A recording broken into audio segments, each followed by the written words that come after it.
Hello and welcome to another episode of Funbearable. I'm Brad Rohr. And I'm Chuck, the Vintage Man Staten. Whoa! Why would you give yourself a nickname like the Vintage Man? So for the first time on the podcast right now, which you might already know about because we've been kind of talking about it a little bit, we are doing a vintage Funbammies, which we will be doing. We also don't know if we want to call it vintage Funbammies or retro Funbammies. We're going to find out. I prefer vintage as a name, but does retro roll off the tongue better? It's a possibility.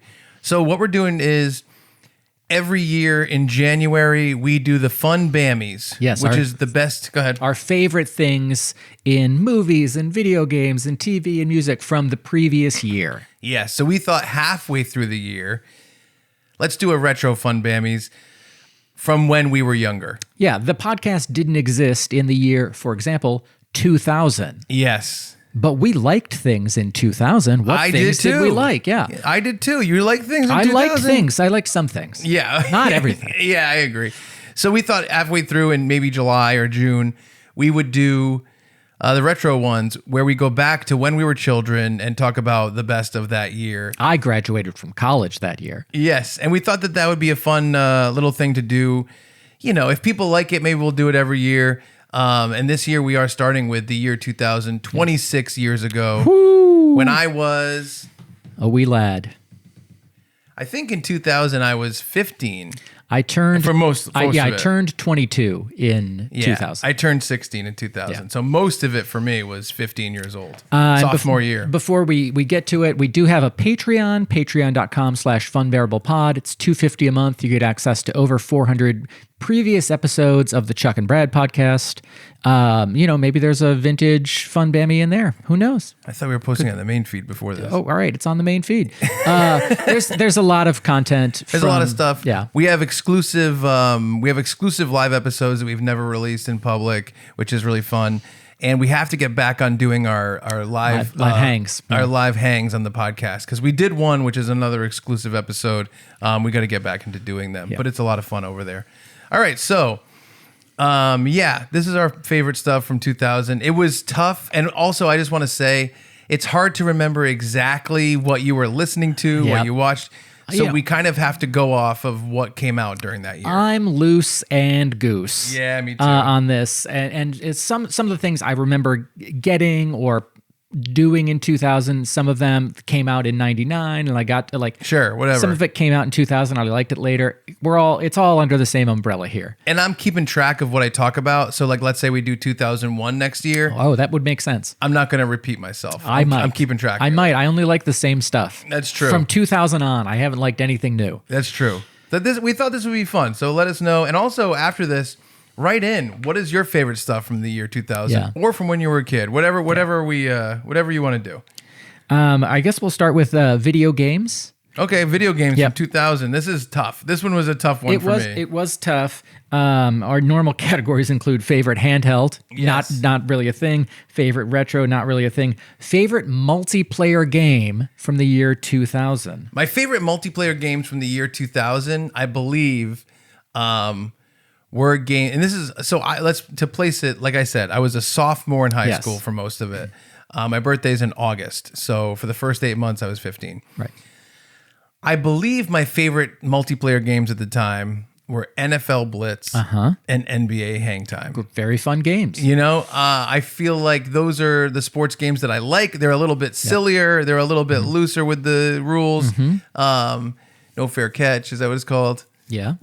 So that was really fun for me, and I had some friends. We had an N64. We had Super Nintendo and stuff like that. N64 was a 4-controller system, so I think that was more likely that we played things like NFL Blitz and NBA Hang Time. But I love those games. I love smashing people in those games. I love dunking. You ever smash the backboard in NBA Jam? Yes. Wow. Now that's a good time. Feels good. So I think those are my top 2 multiplayer games. For me, multiplayer games, not often thought of as multiplayer games, and didn't really come out in 2000, but that's when I played them. I played the original Tony Hawk Pro Skater. I was an RA for the first 5 months of 2000. So you remember this? I remember this. Wow. A guy named Ryan lived down the hall, and I would just go down there and we would just hand off the controller and work our way through. I'm tubular. Getting every goal I'm radical. with every skater. You're nuts. This is how Brad plays video games. If a game comes out, he'll be like, here's the game. Here's 80 people to choose from to play it. And he'll be like, I guess I'm beating this game 80 times. And he plays through every character. You still do that. Yeah. Yes. We sat there and would just, listen to our 2-minute snapshot of whatever ska punk was on the soundtrack. Yeah. And skate. And his roommate had a girlfriend who lived the floor below us. So his roommate was always downstairs. And so Ryan and I would just hang out and play that. Also, yes, favorite multiplayer game, NFL 2K for the Sega Dreamcast. Wow. Another guy down the hall, different guy, Nick. He had a Dreamcast and did the create a player, but like named, didn't put any effort into names. It was like, a robber or something. First Last was our big fat fullback. Yeah. And I would go down there and we would play us two against the computer. And it was just so fun. Hell yes. He would put a beer in a koozie. He was 18 or 19 at the time. Yeah. And I was like, put it in a koozie. I can say I thought it was a Pepsi. I was an RA. I shouldn't have been letting this underage drinking go on. Yeah. But I'm like, give me plausible deniability. And he has the beer helmet on with the two straws going in. And I'm like, just write Pepsi on the can, and I'll say I thought it was Pepsi. No, put a brim on it, and I'll say I thought it was a baseball cap. Yeah, and never had any issues with his behavior with the drinking. But I honestly was a bad RA, and I think that'll come up a million times when we talk about the year 2000. Good.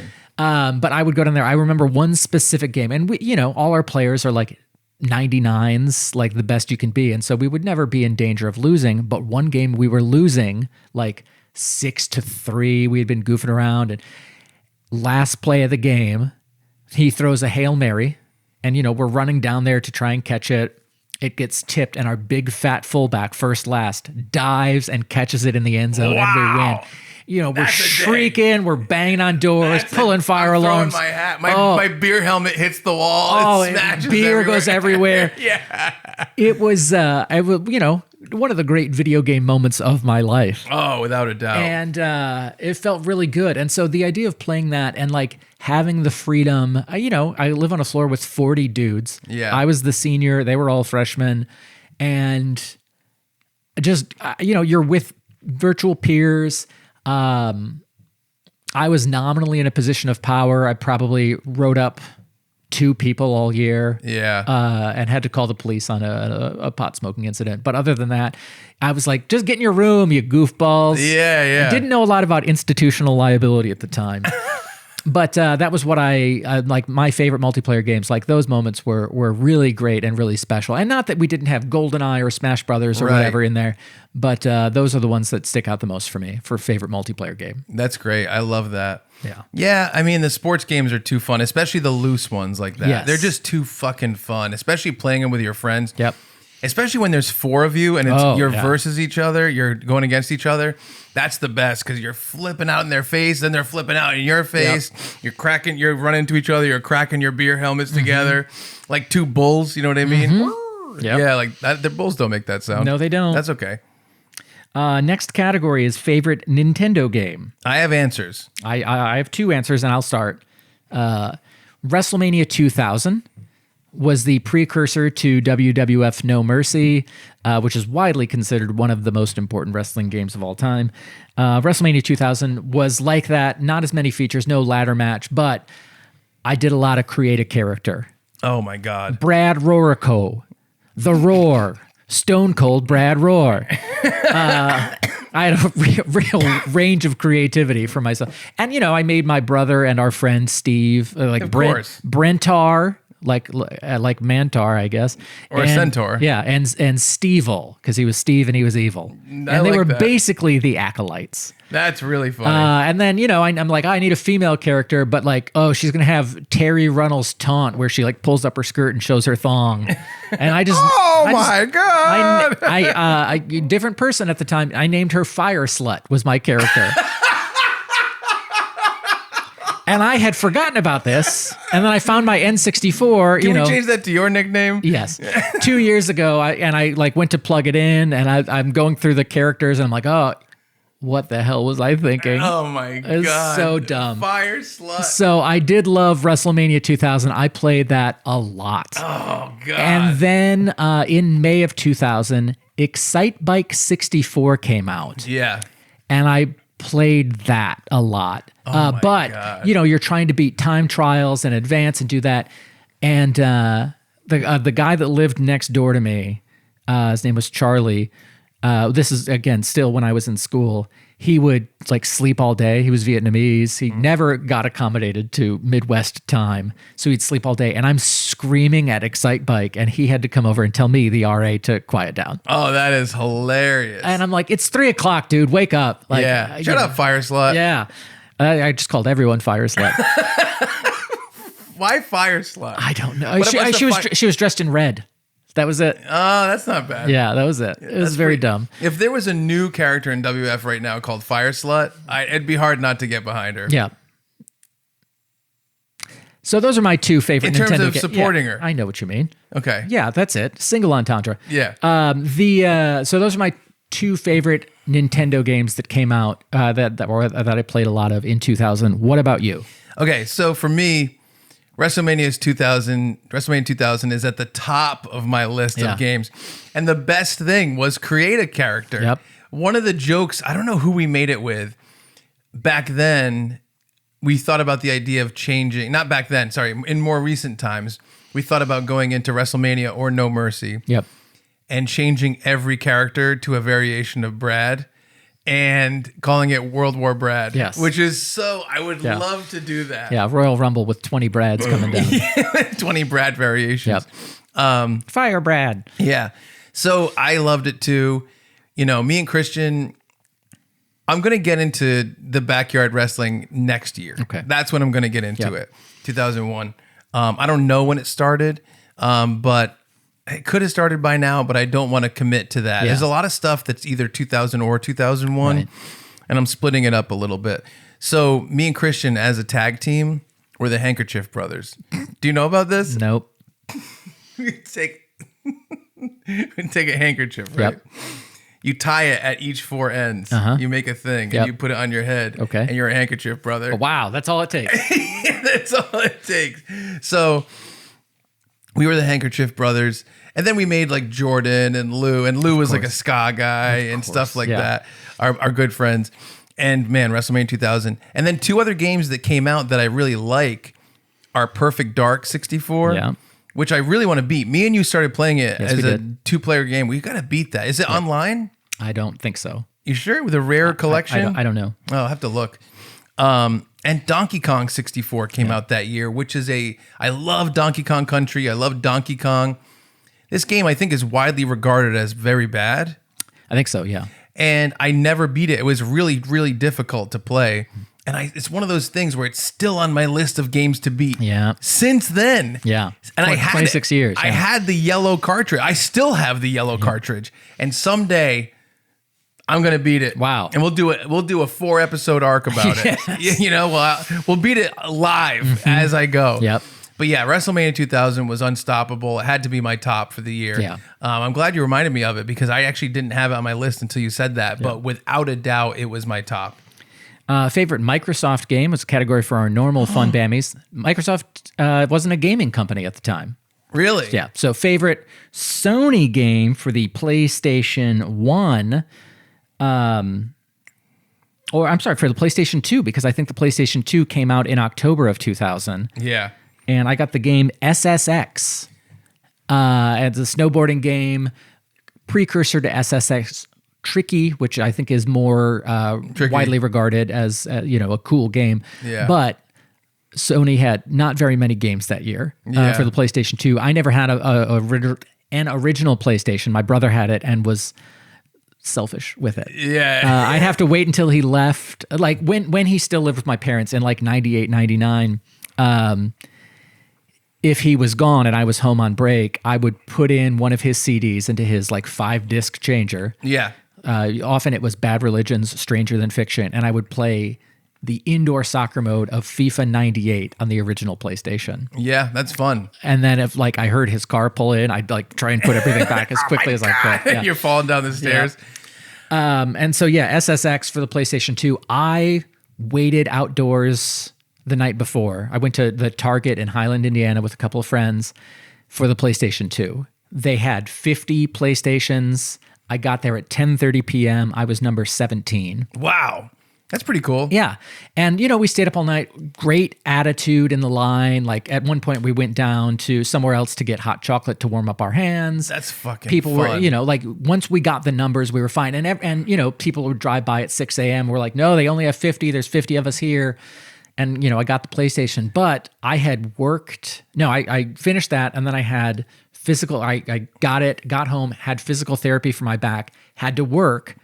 Came home, went to sleep, got up, had to work the next day. So I didn't play the PlayStation until 5 p.m. or whatever the day after I got it. And I took it over to Brent's house and we sat down and played it. That's great, man. Yeah.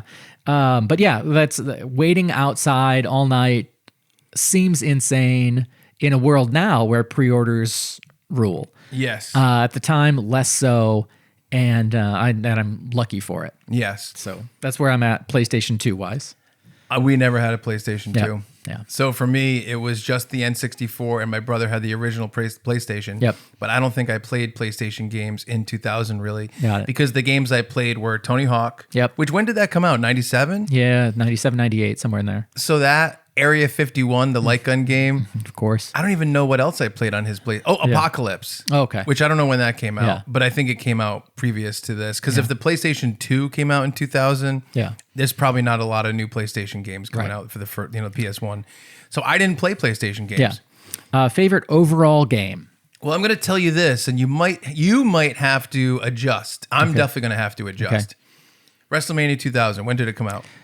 Late 99, I think. When did No Mercy come out? I don't know. 2000. Oh, okay. So we might have to adjust our answers a little bit because so WrestleMania 2000, as Brad said, it was like the precursor to No Mercy. Yeah. Now it was almost as good. Yes. But No Mercy had a bunch of new features. Yep. And it was definitely the priority game over WrestleMania 2000. It was the roster was better. Right. It was bigger, all these different things. I take back what I said about WrestleMania 2000. Mm-hmm.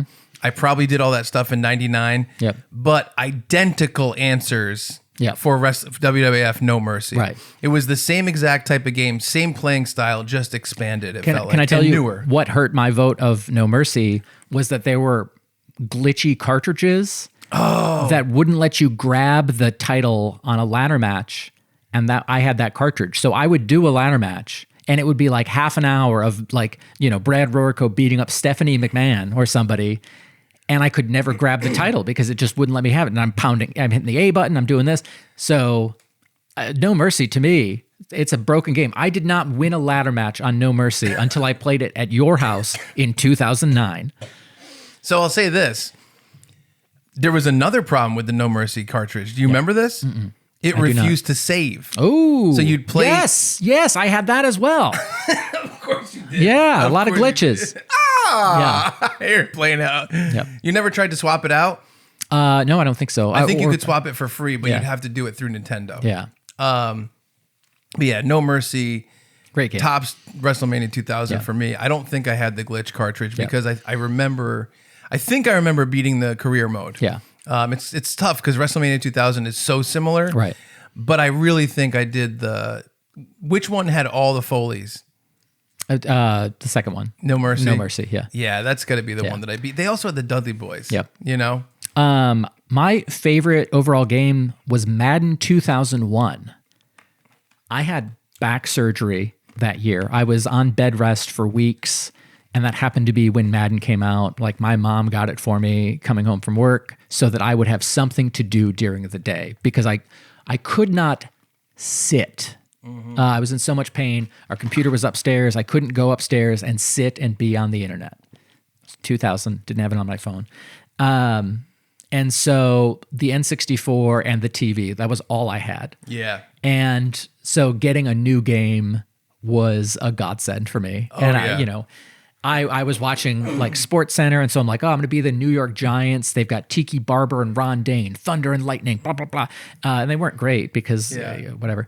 And then when the PlayStation 2 came out, I got Madden 2001 for the PlayStation, and I put in like 12 full seasons with created players. Brad Rohr's the quarterback, different friends on the as offense players. The offensive line, because they're not glory positions. Yeah. I named after all female porn stars. You are crazy. You're a crazy guy. Really am. And had forgotten about that until I was doing this and like looking at what games came out. And I'm like, oh no, I'm going to have to admit this to Chuck. How many porn stars? Christy Canyons? Five. It was like Celeste and Jenna Jameson and Chasey Lane and, whatever. Yeah. Your porn stars were a different generation than my porn stars. Yes. 6 years is a generation for porn. Yeah. That's how long it takes to go from barely legal to MILF. Yeah, it really is. Yeah. From MILF to elderly. Yeah. MILF to GILF. Yeah. So that was, I played a lot because I had that and SSX as my only PlayStation 2 games for a long time. Yeah, right. And so I until the wheels fell off of Madden 2001. And I would love, I don't have a PlayStation 2 anymore, but I probably have that memory card. Yeah. And the idea of like going back in it and remembering what plays worked. But, again, we're all 99s. Most plays worked. Yeah, right. I will say I played Madden as well as NFL Blitz. Yeah. And so I that's why I know football terms. Right. That's why I know things about touchbacks and stuff like that. But I preferred Blitz. Yeah, I understand. It was just too fun. It's I like an understand. arcade game.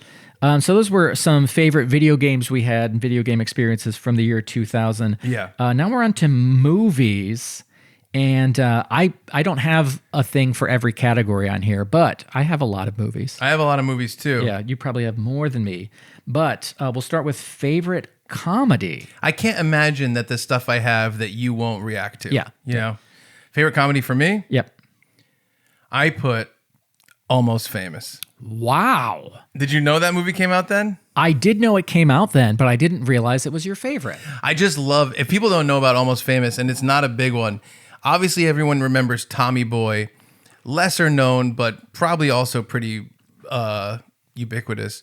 Black Sheep, which was the second David Spade and Chris Farley vehicle. However, there was a third, but it wasn't Spade. It was Chris Farley and Matthew Perry. Yes. What are you thinking of? Hang on. I'm thinking right thing. Almost Famous, right? Is that what it's called? Or Almost Heroes? Almost Heroes. Is that what it's called? Almost Famous is the Cameron Crowe. My bad. All right. Not Almost Famous. Now, yes. It's Almost Heroes? Almost Heroes. Yeah, because they were following Lewis and Clark. Okay, so not Almost Famous, Almost Heroes. That's a weirder name than I remember. Yes. Heroes is a weird way to describe what they were doing because it was a period piece. Well, they're following Lewis and Clark. Yep. What did Lewis and Clark do?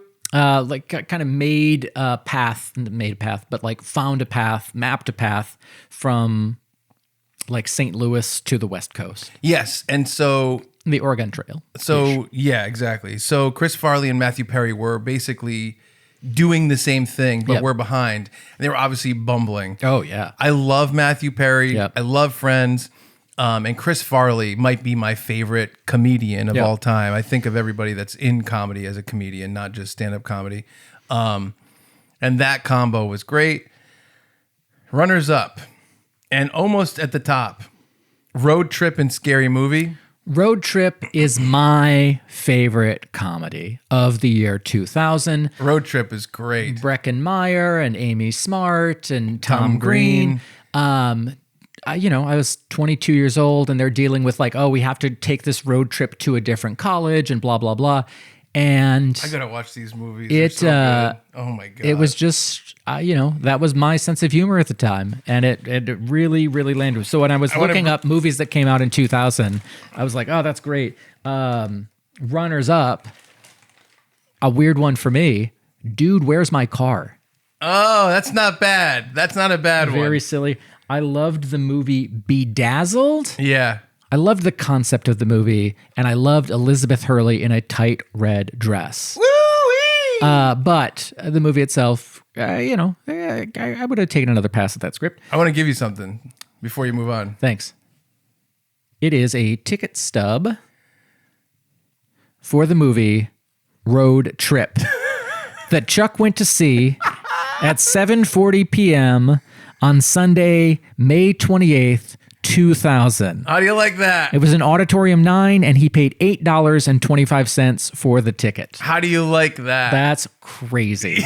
Isn't it crazy? That's insane. Yeah. By the way, the movie Best in Show also came out in 2000. I didn't see it until I was much older, and I don't think I would have appreciated it in 2000. No. But I do now.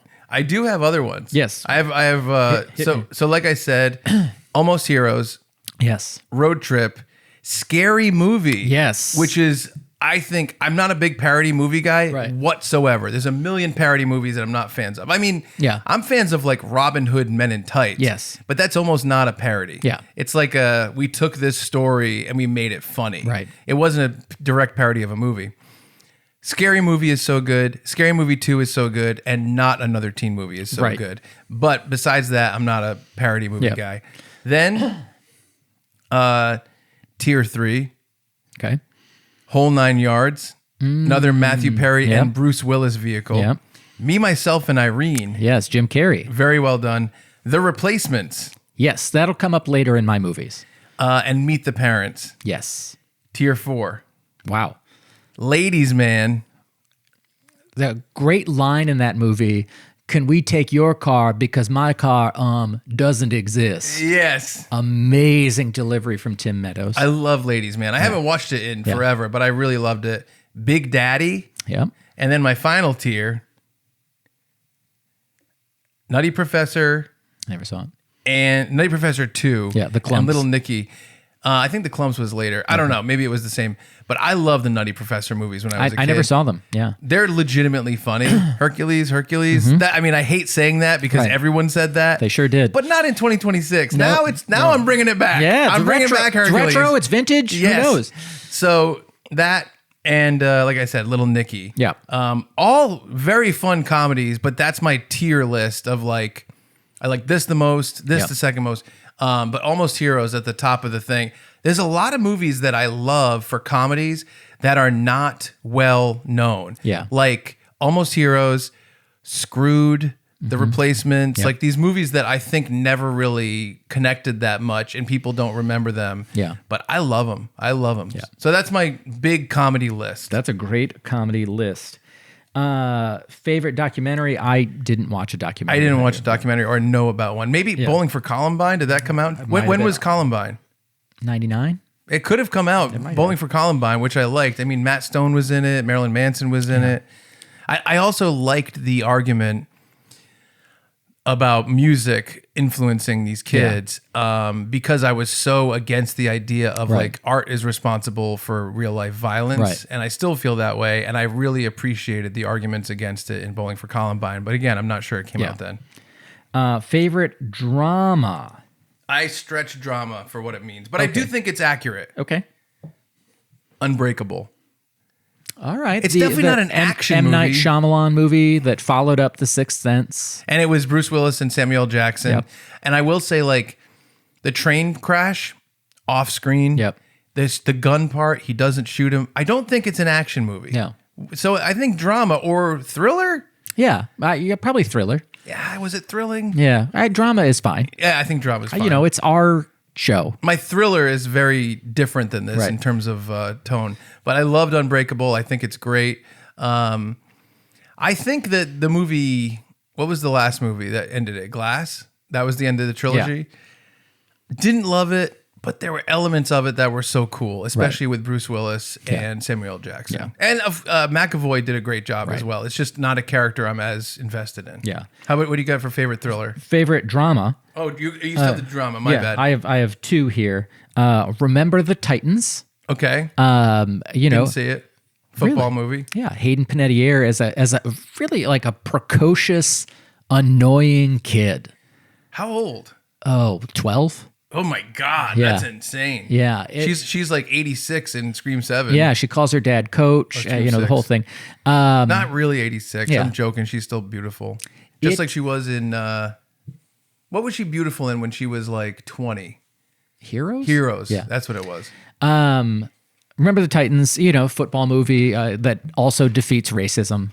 They're integrating two high Completely schools. defeats racism. Completely There's defeats never been racism again. Whenever there's racism, we always Yes. remember the Titans. That's how the movie ends. Yeah, really? Yeah.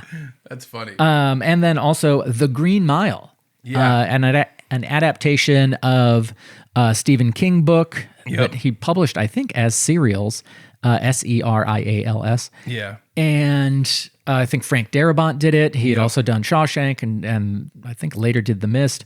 Michael Clark Duncan playing John Coffey. Just a great adaptation. Tom Hanks is in it. Yeah. And yeah, great adaptation of a story I already liked going into it. Yes. And a little long for me now. Yes. 3 hours or whatever, but there's a lot in there.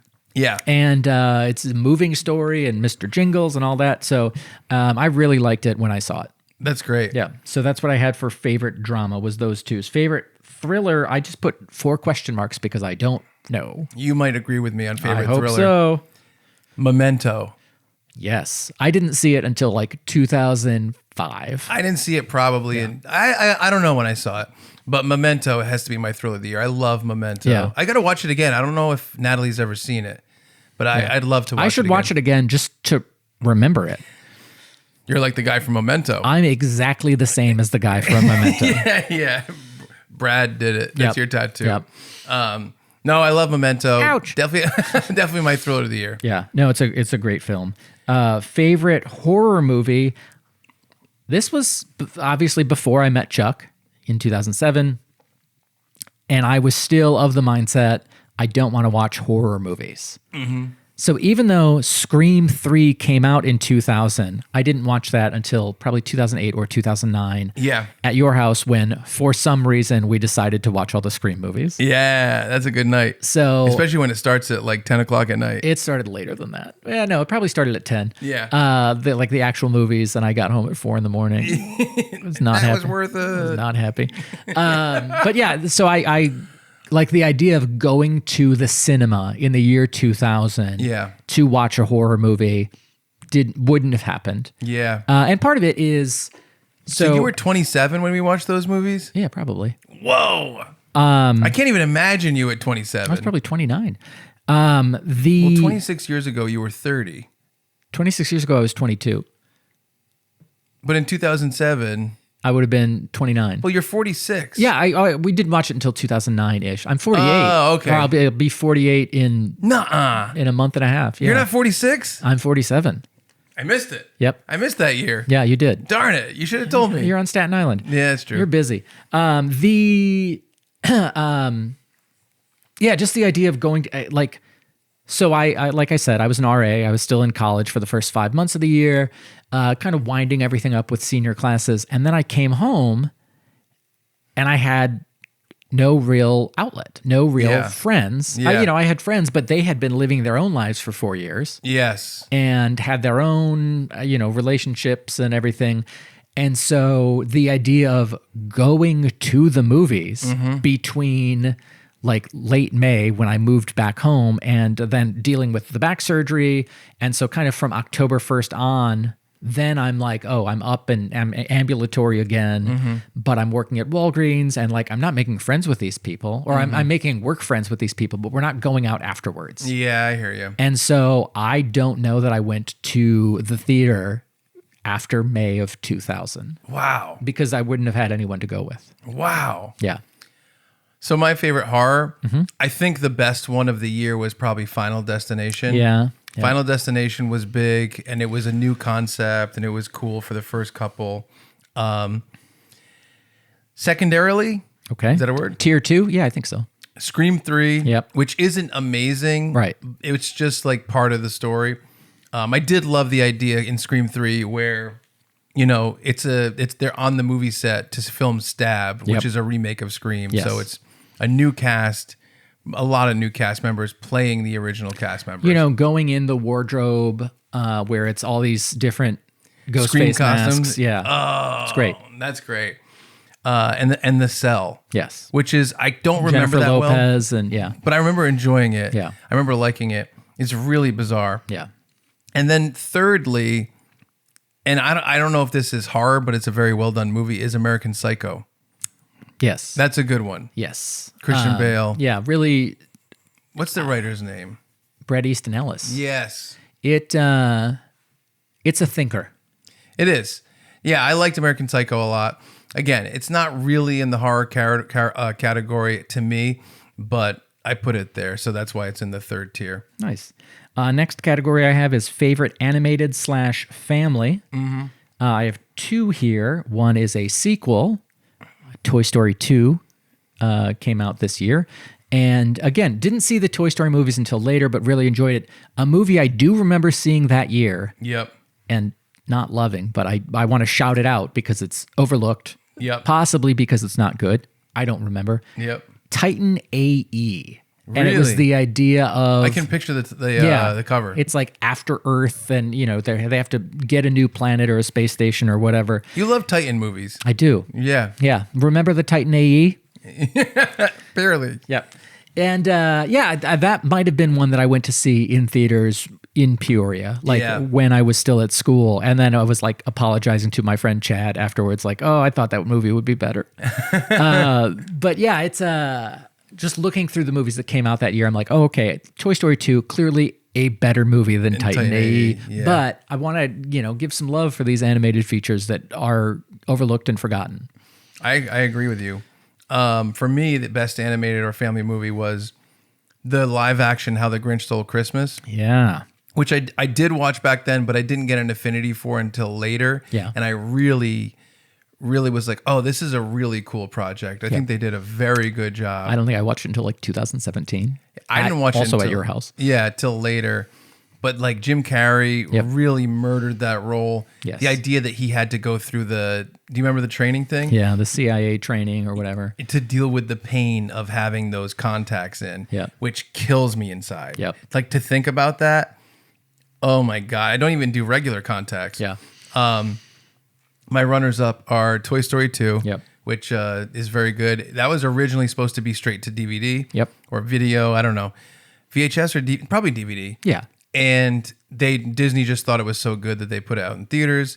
And an extremely goofy movie, which I don't like nearly as much as a goofy movie, but I really appreciate what they did as coming back with a sequel and kind of changing it to be about college and extreme sports. Mm-hmm. Very strange, but that's up there for me. Nice. Next category I have is favorite action. Mm-hmm. I did Gone in 60 Seconds. Mm-hmm. Nicolas Cage film about boosting cars. Mm-hmm. A lot of cool chase scenes in that movie. Yeah. And Nicolas Cage doing one of these, and then this is for our video people only, where he's like, all right, let's go. And he shakes his fingers and says, let's go. And, just a memorable moment. I'm pretty sure it was in the trailer for it. Yeah. And they have to boost all these cars for a certain reason. I don't even remember what the reason was. Who cares? This MacGuffin. And so they have to do 50 cars in like 24 hours. And so they have to like this specific year. And this is how we're going to get this car. And this is how we're going to get that car. And, just some cool stuff. I think a wrecking ball hits a car through a wall in that movie, which looked awesome. So again, I was 22 years old-ish. And that... it fed me. It fed my soul. That's great. Yeah. I love that. For me, and maybe you forgot about this, Snatch. I didn't watch Snatch until much later. So yeah, in my mind, Gone in 60 Seconds was, Snatch is great. Guy Ritchie. Snatch is so good. Tier 2, Charlie's Angels. I did. Christian and I, my cousin, we watched it. Yep. Came out of the theater, turned right back in, watched it again. Wow. And I think it's the only movie I've ever done that with. Wow. And I think it's because I had such a crush on Cameron Diaz and Drew Barrymore. It'll do that. Yeah. Poor Lucy Liu. Lucy Liu is beautiful. Yeah. And then third tier is Reindeer Games with Ben Affleck. Still have not seen that. Which I really enjoy it. Yeah. Well, let's watch it this Christmas. Okay. You'll enjoy it. Yep. You'll walk away. I'm sure I will. You'll walk away and you'll be smiling. Yep. And you'll be like, that was fun. Yeah. No matter how dumb that was, yes. It was fun. And then favorite epic action? Yes. Do I go first? Sure. Godzilla 2000. Now, Godzilla 2000 is not Godzilla 1998. Okay. It's not Matthew So Godzilla Broderick. 1998 is the one you've shown me multiple times. That's the one where I showed you the scene that with the baby Godzillas 1,000 times. Godzilla 2000 was actually like a Toho movie from Japan. Oh, okay. It had dubs. I saw it in the Providence Place movie theater. And if you know Godzilla, it's a really weird series where he's like a monster and he destroys stuff, but then he's a good guy most of the time. Yeah. And I think in Godzilla 2000, if I remember correctly, there's another monster that he has to defeat. And at the end of the movie, he's destroying Japan. He's just murdering it. And the main character is on a roof and they're watching him. And they go, you know, there's a little Godzilla in all of us. And then it says the end, and then a question mark comes up. Which is, to me, maybe the best ending. That's a great ending for any movie that has ever happened. That's great. And it was so funny. And I got something for you. Oh, another ticket stub. It says Godzilla 200. It's Cinema 16, August 19th, 2000, 7:25 p.m., $8 adult. Yep. Wow. So, yeah. And by the way, I found a crazy amount of ticket stubs. Yeah. At first, I was like, let me see. I probably went through 25 and then realized there was still another like 70. Ooh. And I was like, I can't go through these. But all the ones I found besides these two were 2003, 2004. So I don't know how many more 2000s there were in there. Next year, if I do go through them, I'll tell you which ones were 2000. Great. But yeah, that was... And I thought it was hilarious. We were in the movie theater, and I thought it was so fucking hilarious to say there's a little Godzilla in all of us, and then the end with a question mark. Is so funny. That's great. And I couldn't have been more delighted. My favorite epic action movie, I'm not going to talk too much about it, X-Men. The original X-Men. Yeah. Hugh Jackman, Halle Berry. A lot of people. Patrick Stewart. And just seeing that play out on the old big screen, I probably went to see it with Chad Kafka. Yeah. Classy Chad Kafka.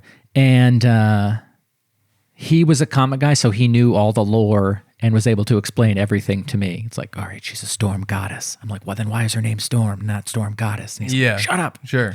I get that. Get your hand out of my popcorn. That's not my popcorn. So yeah. That's what I call my penis. Yeah, I loved the original X-Men. Does it hold up as much now that we would live in a world where superhero movies are prevalent? Gigantic. Yeah.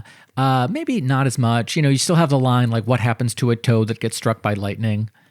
The same thing. Yeah, it happens to everything else. Yeah. Yeah. Not a great line. No. But, it was cool seeing all the effects and the Wolverine claws for the first time and all that. So, loved the movie. I feel embarrassed that during that time period, I didn't really love the new Spider-Man movies or the X-Men movies. Yeah. I don't know why. I don't know why they didn't connect with me at that time, but they're just not huge to me. Yeah. In the same way that like Iron Man is. Right. And Natalie my girlfriend loves the original X-Men series. Loves it. And we're going to maybe watch the whole thing before Doomsday comes out because it's the conclusion to the X-Men series. There are some that you're going to have to really hold your nose to get through. Well, I watched them all. Yeah. I've seen every single one. X-Men 1, 2, 3, Wolverine Origins, The Wolverine, Logan, First Class, Days of Future Past, Apocalypse. Yep. And then I haven't seen After Apocalypse, which is New Mutants. And Dark Phoenix. I have not seen those two. But also, I feel like those almost fall outside of like what people consider the X-Men movies, right? Isn't it one a horror movie? New Mutants, yeah. Yeah. I'll watch them. We'll see what happens. It's not my favorite. Yeah. Now, there are categories that somehow are off my list that you probably have. So, because the next one I have is favorite movie. So I know you have like Independent Spirit and all those. Yeah, I have an older movie I should have seen for the first time. Okay. I don't remember. Yeah. Independent Spirit Award, which is the most like unique movie of the year. Right. I thought it was Memento. Yeah. Put that again. And then I have Honorable as well. But I have favorite movies too. Okay. Want me to say it? I have two. Favorite movie number one, Miss Congeniality. What? Starring Sandra Bullock. It is just a movie that feels good to watch. Wow. Yep. Wow. Where it's light. I think Sandra Bullock is at her most charming. She is charming. Yeah. She's in the movie The Heat. Yes. The Heat is an underrated comedy Yep. with Melissa McCarthy. Yep. It's for me, it's the best post Bridesmaids Melissa McCarthy project. Yeah. The Heat, it's very overlooked. Give it a shot. Written by Katie DiPilato, who is the creator of Widow's Bay, the show that I recently told you about. Oh, wow. Interesting. The Apple TV horror comedy. So yeah, I love Miss Congeniality, but also when I moved in with my brother in 2001, 2002-ish, and we had the Cheater satellite box. Yeah. Miss Congeniality was on Showtime or HBO or whatever. And so it's like Josie and the Pussycats. It was just on all the time. And so there's just an element of comfort because it's familiar background noise to me. Yeah, for sure. The other movie that is my favorite of the 2000 is The Replacements. Oh, yeah. Where, again, not an exceptionally, not a film that's going to break new ground. And so people know it's basically a football movie where they get the B squad of football players, and it's Keanu Reeves, Jon Favreau. Yep. What's his name from the British movies? The soccer guy. Yeah, I don't remember any. Yeah, you know what I'm talking about. Yeah. And Gene Hackman as the main coach. As the coach, yeah. And I don't remember the other characters. Yeah, ostensibly. The soccer guy. Yeah. Oh, there's two guys. Yeah. One guy, you talk and I'll go ahead. So they... The professional players have gone on strike and they need replacement players because they want people to come watch the games still. Mm-hmm. They need to have a product. And Keanu Reeves had almost been a pro and got the yips and couldn't continue. And now he's living on a houseboat. So they want to bring him back. Mm-hmm. Shane Falco. Yeah. And you remember his first name? Oh, of course. Wow. And then there's a cheerleader that will they, won't they? They will. And, he learns to use these kind of misfits who had been removed from football for various reasons. There's one guy who's really good. He's just deaf. Yeah. And so no pro team would give him a chance. Yeah. And, these two guys working as bouncers, they're big guys and they want to protect their quarterback. And that kind of stuff. Jon Favreau is just an insane linebacker. Yeah. And so they go through and then, the Dallas team crossed the picket line. So they're the real pro players, but nobody from Washington, Shane Falco's team, has crossed the picket line yet. So the replacements are going to have to play the real pro players.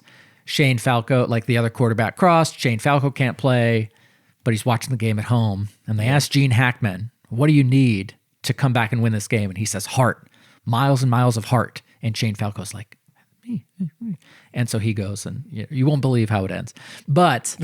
it's another one that it doesn't challenge me. It warms my heart. It makes me feel good to watch that. And Hardball, also another Keanu Reeves movie. Yeah. But again, similar where it was just on all the time. I think my love of football helps with The Replacements and my love of Keanu Reeves. Yeah. And that's one that if it's on, TBS or whatever on a weird Saturday afternoon, we're just going to leave that on. And maybe I'm reading or cleaning or whatever, but that's on and it's familiar and it's great. Yeah. The guy's name was, and I didn't look it up, as you can attest to. Yes. Vinnie Jones. Yes. Also in X-Men 3. That's coming correct. up. And then there was one more guy that I don't remember that was blonde, and he was the kicker. Yeah. And he's been in other stuff. Yeah. But yeah, Replacements He had is a gambling issue, so he was going to throw the game. Yes, that's right. And Shane Falco's like, I can't let you throw the game. And so when they go for a field goal or something, Shane pulls it away and then on his own runs 40 yards for a touchdown. Can you do that? Called back because of penalty. Yeah. Oh, wow. Yeah. Because it's a fake play. Yeah, usually the kicker would be in on it. Yeah. Or the rest of the team would be in on it. And usually the quarterback takes the ball and throws it in. Yes. Not runs it in Right. from where the kicker is, which is 15 yards back? Well, at least. But this would have been 40 yards. It was a big run. Yeah.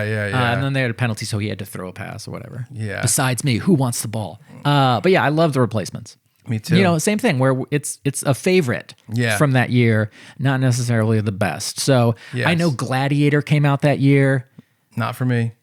I thought it was good. I thought it was a well done movie. Yeah. But I would rather watch The Replacements than Gladiator. For sure. Yeah.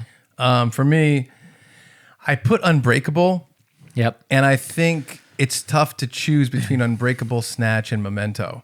But I remember Unbreakable the most, and I really have a new affinity for it. So it's probably like a three-way tie between Unbreakable, Snatch, and Memento. I just haven't seen the other two in so long that it's hard for me to place them.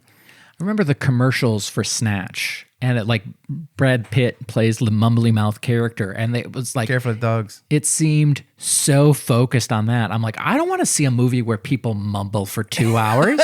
Stop mumbling, mumbler. I would also, maybe I should have started with this. Let me apologize to everyone who knew me in the year 2000 for making the WWF most of my personality. Yeah, I completely understand. I was so... I'll tell a story I'm not proud of. Yes, I would love that. More ashamed than anything. Do you want to tell it now or when we get to TV? I'll tell it now. Okay. Just to get it over with. So at Bradley University, where I was, as mentioned, I was an RA, not a great RA.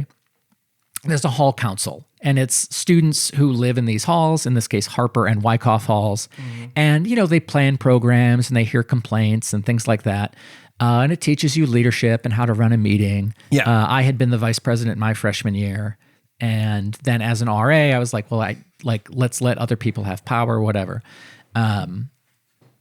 Also, we bought a lot of Papa John's breadsticks for our residents. But, Sunday nights at 9:00, downstairs in the cafeteria, we'd have our meeting. We'd talk about upcoming events, RA recognition, whatever. Yeah. And then, often, but not always, but often there were snacks. And so as an RA, I was at one of these meetings, and they dismissed the meeting, formally dismissed us. Yeah. And then they said, wait, we've got more, because I was like making a beeline for the ice cream. Yeah. And they're like, wait, sit down. We've got more. And I'm like, you said you were done. The meeting is officially done. And they're like, no, just sit down, Brad.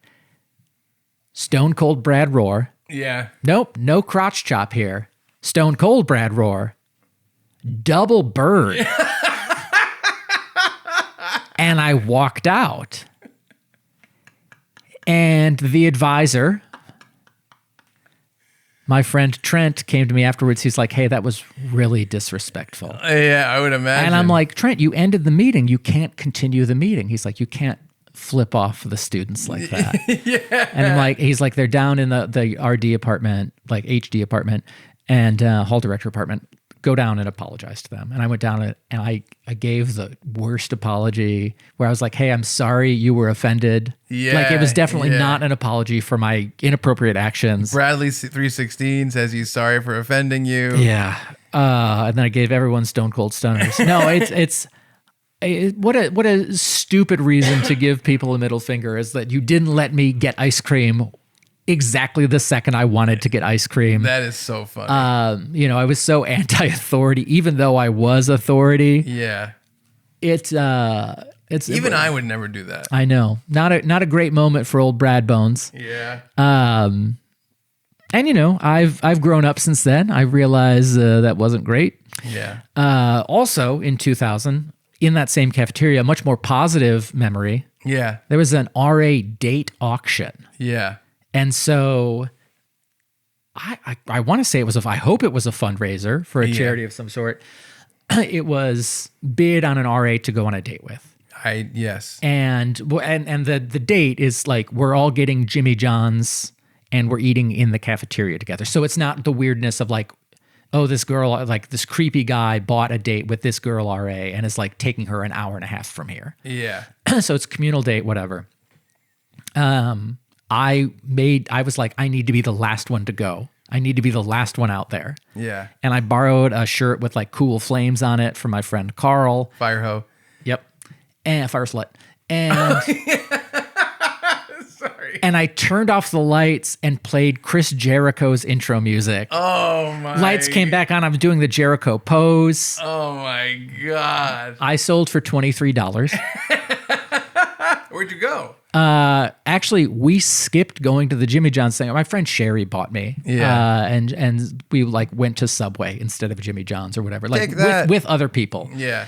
You're flicking them off from across the street. Yeah. Ugh. And I think two different girls went for over $100 bought by their boyfriends. Okay. Like the first one went for $108 or whatever. And the other one is like, we can't let him have the bragging rights to say his girlfriend sold for the most. Wow. So they bid up, like pooled their 109. money to get to $109 or $110 or whatever. Yeah. And it's like, why do I remember this? Oh, that is so Oh, funny. it was so weird. But That is great. But yeah, wrestling was a big part of my personality. And I was still at the time a guy who's like, oh, if I swear and you have a problem with it, that's your problem. Yeah. Different person. That's tough stuff. Different person. I have some honorable mentions for Oh, I'd movies. love to hear them. Well, X-Men is one of them. Yes. We talked about it. High Fidelity. Yes, didn't see that until later. Way but, later yeah. for me. Oh Brother, Where Art Thou? Was a movie I really wanted to see and still want to see and never watched. Really? Yep, never watched Oh, it. I'd watch that with you. I'd love to see it. American Movie, I've never watched. Came out that Yep. year. The documentary. Yes. Magnolia, I've never seen. Ooh, I have, and I did not understand it. Yep. Emperor's New Groove is supposed to be excellent. I've also never seen that. never seen it.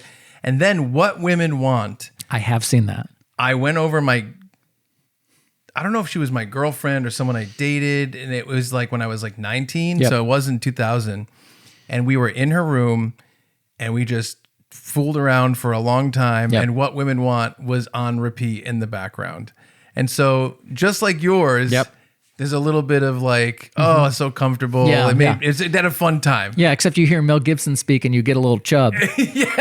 Little indeed. Yes. Yeah, so funny. It's like just these categories. I remember playing games and I remember going to some movies, probably when I was in Peoria, probably with Chad. We joke about running Brad errands on Saturdays now.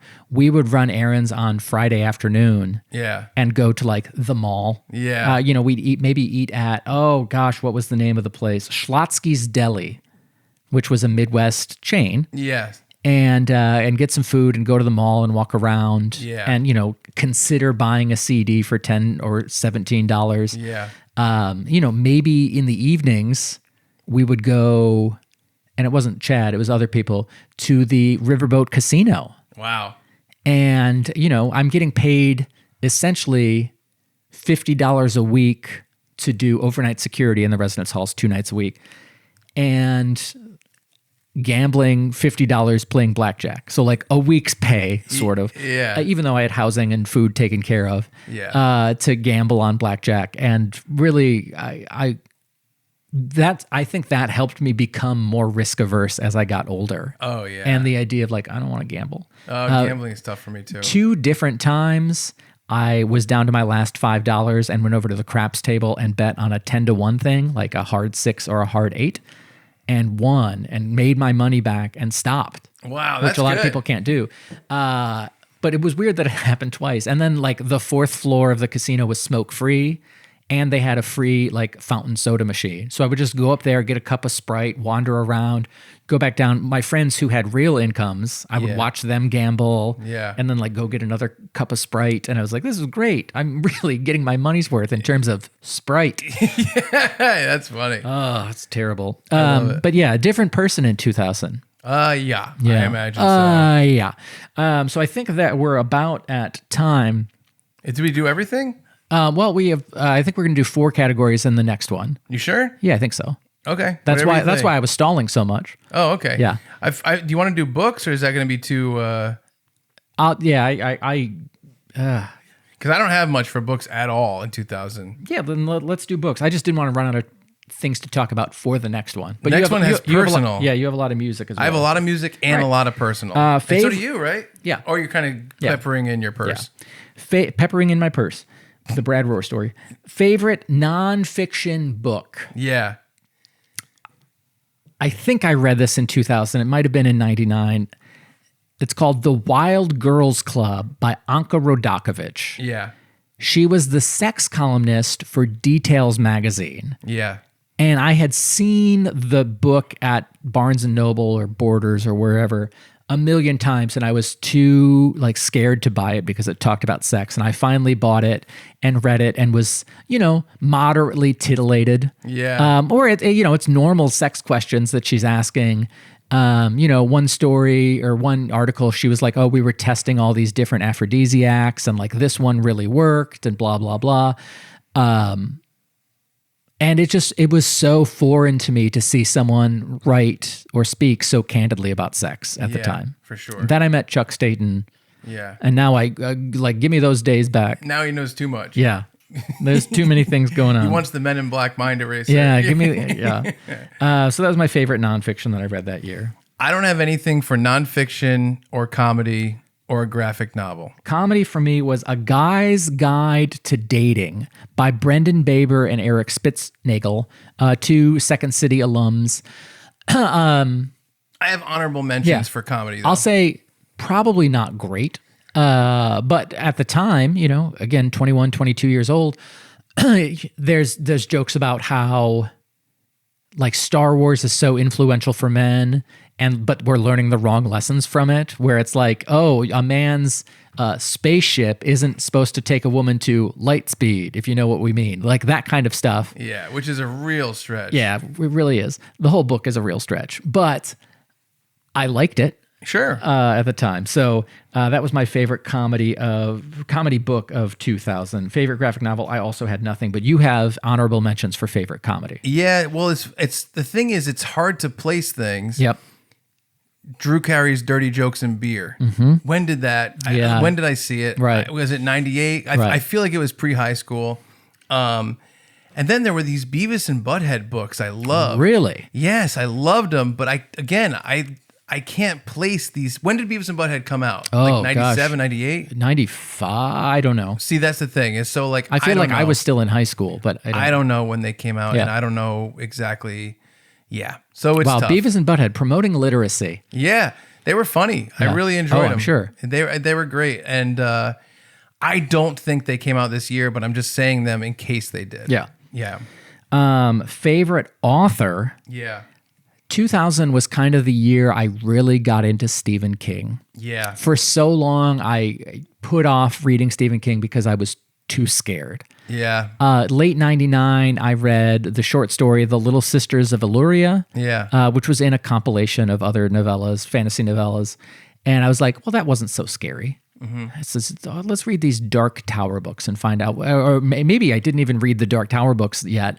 I read The Eyes of the Dragon, which is just a fantasy novel. Yeah. And then I'm like, well, that wasn't so bad. Let me read The Stand, which I did read in 2000, and I loved it. And then let me read The Shining, and then eventually worked my way to, the ones that are more like straight horror. Yeah. And but that was the year that I fully embraced, like, oh no, I like Stephen King as a writer. Yeah. Had moved away from Orson Scott Card a little bit because I definitely still liked those books and read those books.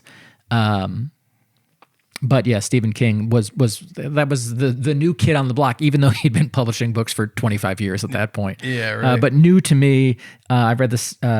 So that's when I got into Stephen King. Nice. My favorite author at that time is Chuck Palahniuk. Yep. Because Palahniuk. Paul and Nick. Yep. Dick. And Fight Club had come out. The Survivor soft cover came out that year. Yep. Which, to spoil it, my favorite book was Survivor. Yeah. And Chuck Palahniuk was basically like, that was the beginning of me really loving those books. Yeah. Fight Club was the first one, and Survivor was the second one. Or maybe Choke was the second one, but I'm not sure. Right. But Survivor softcover came out that year, and that's the one that I had. Favorite book, yours was Survivor. And I have two honorable mentions after that. I read The Stand for the first time, and that's one of my desert island books now, partly because it's so long. It would keep me occupied for such a long time on this desert island. Yeah. But it came out that year. So in Time magazine. Yeah. All right. Again, I mentioned I worked security overnight in the residence halls. One of them was University Hall, where our friend Chad was the hall director. And they had like an office subscription to Time magazine or something. Or it, was going to a resident who didn't live there anymore. And so they just left it in the office. Yeah. And so, I'm up 11 p.m. to 4 a.m. First of all, I'm playing Nesticle on the office computer. I played all of the first Kirby game. Nesticle was an emulator for the original Nintendo. Yes. So I could play original Nintendo games on the computer. Yeah. On a side to an aside to an aside. During the week, a lot of like RAs would do it or whatever. And then on the weekends, because they were longer shifts, 10 p.m. to 5 a.m., Sometimes they'd be international students, Yeah. often from India. And that is germane to this. So our friend Carrie was a big Cleveland Indians fan. Yeah. It's a baseball team. Now they're known as the Cleveland Guardians. But at the time, she went to the office computer to type in Indians.com. And you know how autocomplete works, where you type in the first couple letters and it finishes what has been typed in recently. So she typed in IND and it filled in IndianPussy.com. From that guy? From one of the weekend guys. Wow. So Chad had to send an email like, hey, just a reminder, please don't look at pornography on the office computer. Wow. Yeah. I would, if I was American in another country, Yep. I don't think I'm looking up American porn. I think I'm perusing when in Rome, especially if I was in Rome. Right. Well, what if you were in a public... Oh, yeah. Yeah. Not doing it in a public Yeah, place. no. But just saying, Yeah. not looking up like American. Very weird. AmericanVagina.com. So yes, during one of the shifts, this Time magazine had come in, and on the front was a drawing of Harry Potter. And it was like, Harry Potter is taking literature by storm. And I had never heard of it. And then went home and I read the first 3 books. Book 4, Harry Potter and the Goblet of Fire, came out in the summer of 2000. Yes, it did. And I, bought it and read it immediately. And that's probably, I think it's a lot of people's favorite book in the series. It's pretty self-contained. Even, with my feelings on J.K. Rowling being what they are right now, I still love that book. That's okay. But it's up there with The Stand for me. But separate the art from the artist in case of Goblet of Fire. Yes. So honorable mentions for favorite books for you. Yeah, all right. So for me, honorable mentions were Rules of Attraction. I really like Is that also book. Bret Easton Ellis? Yes, sir. And Less Than Zero.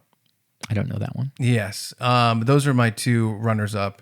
And then my honorable mention in just like notes of the time. Right. Harry Potter was a series I wish I got into early on and just was on for the whole ride. I would have loved that, but I didn't even get into it until after all 8 movies were out. Yeah. So wish I was into Harry Potter by that time for Goblet of Fire. Yep. Cool. All right.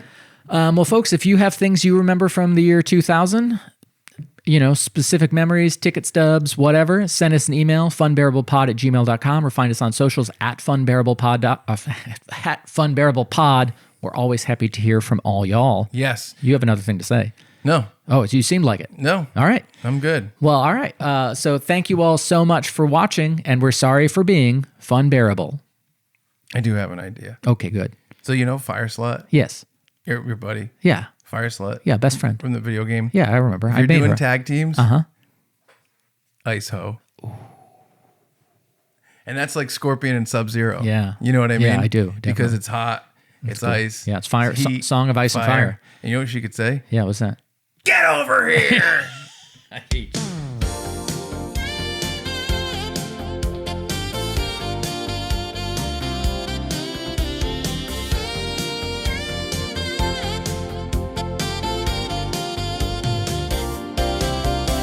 In a world where there ain't nothing left about, they're 2 special idiots now. Hear me out. Chuck's life is fried.